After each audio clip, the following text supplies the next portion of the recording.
Without strength of mind, nothing worthy of accomplishment can be done, and the cultivation of that steadfastness and stability of character, which is commonly called willpower, is one of the foremost duties of man, for its possession is essentially necessary both to his temporal and eternal well-being. Fixedness of purpose is at the root of all successful efforts, whether in things worldly or spiritual, and without it, man cannot be otherwise than wretched, and dependent upon others for that support which should be found within himself.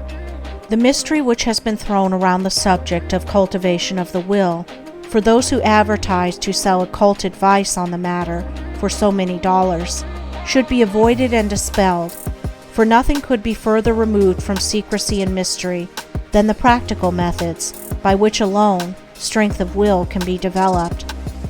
The true path of will cultivation is only to be found in the common everyday life of the individual, and so obvious and simple is it that the majority, looking for something complicated and mysterious, pass it by unnoticed.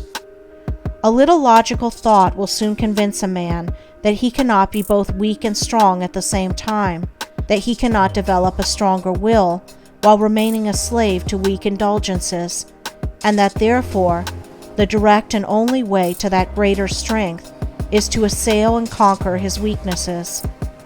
All the means for that cultivation of the will are already at hand in the mind and life of the individual.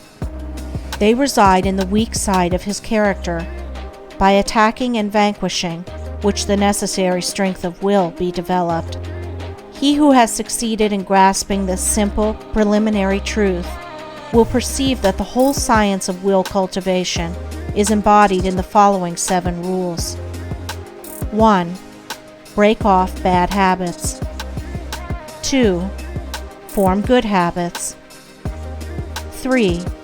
Give scrupulous attention to the duty of the present moment. 4.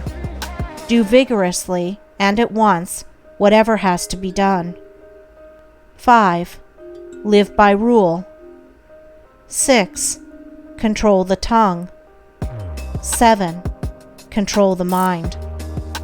Anyone who earnestly meditates upon and diligently practices the above rules will not fail to develop that purity of purpose and power of will which will enable him to successfully cope with every difficulty and pass triumphantly through every emergency. It will be seen that the first step is the breaking away from bad habits. This is no easy task. It demands the putting forth of great efforts, or a succession of efforts, and it is by such efforts that the will can alone be invigorated and fortified. If one refuses to take the first step, he cannot increase in willpower, for by submitting to a bad habit, because of the immediate pleasure which it affords, one forfeits the right to rule over himself, and is so far a weak slave. He who thus avoids self-discipline and looks about for some occult secrets for gaining willpower at the expenditure of little or no effort on his part, is deluding himself, and is weakening the willpower which he already possesses. The increased strength of will, which is gained by success in overcoming bad habits, enables one to initiate good habits. For while the conquering of a bad habit requires merely strength of purpose, the forming of a new one necessitates the intelligent direction of purpose. To do this, a man must be mentally active and energetic, and must keep a constant watch upon himself.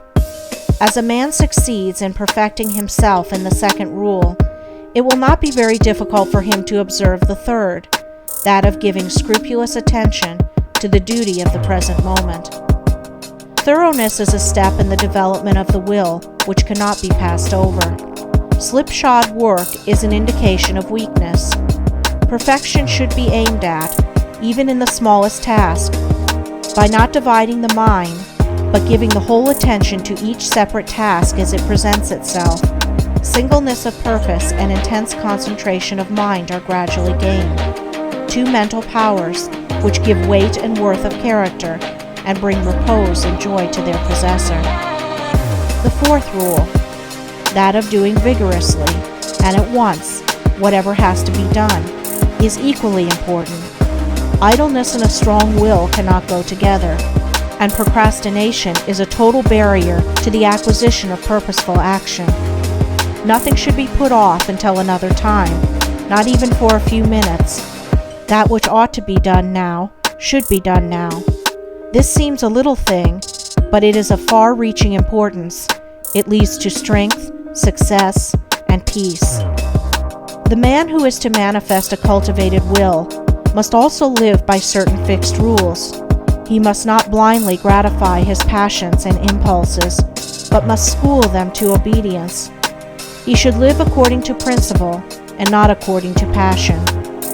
He should decide what he will eat and drink and wear, and what he will not eat and drink and wear, how many meals per day he will have, and at what times he will have them, at what time he will go to bed, and at what time he will get up.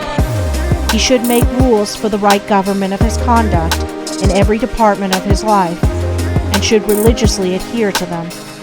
To live loosely and indiscriminately, eating and drinking and sensually indulging at the beck and call of appetite and inclination, is to be a mere animal, and not a man with will and reason.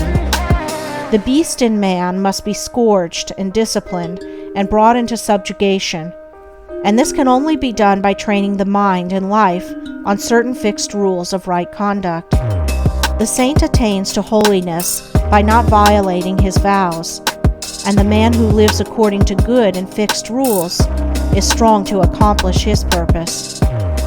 The sixth rule, that of controlling the tongue, must be practiced until one has perfect command of his speech, so that he utters nothing in peevishness, anger, irritability, or with evil intent.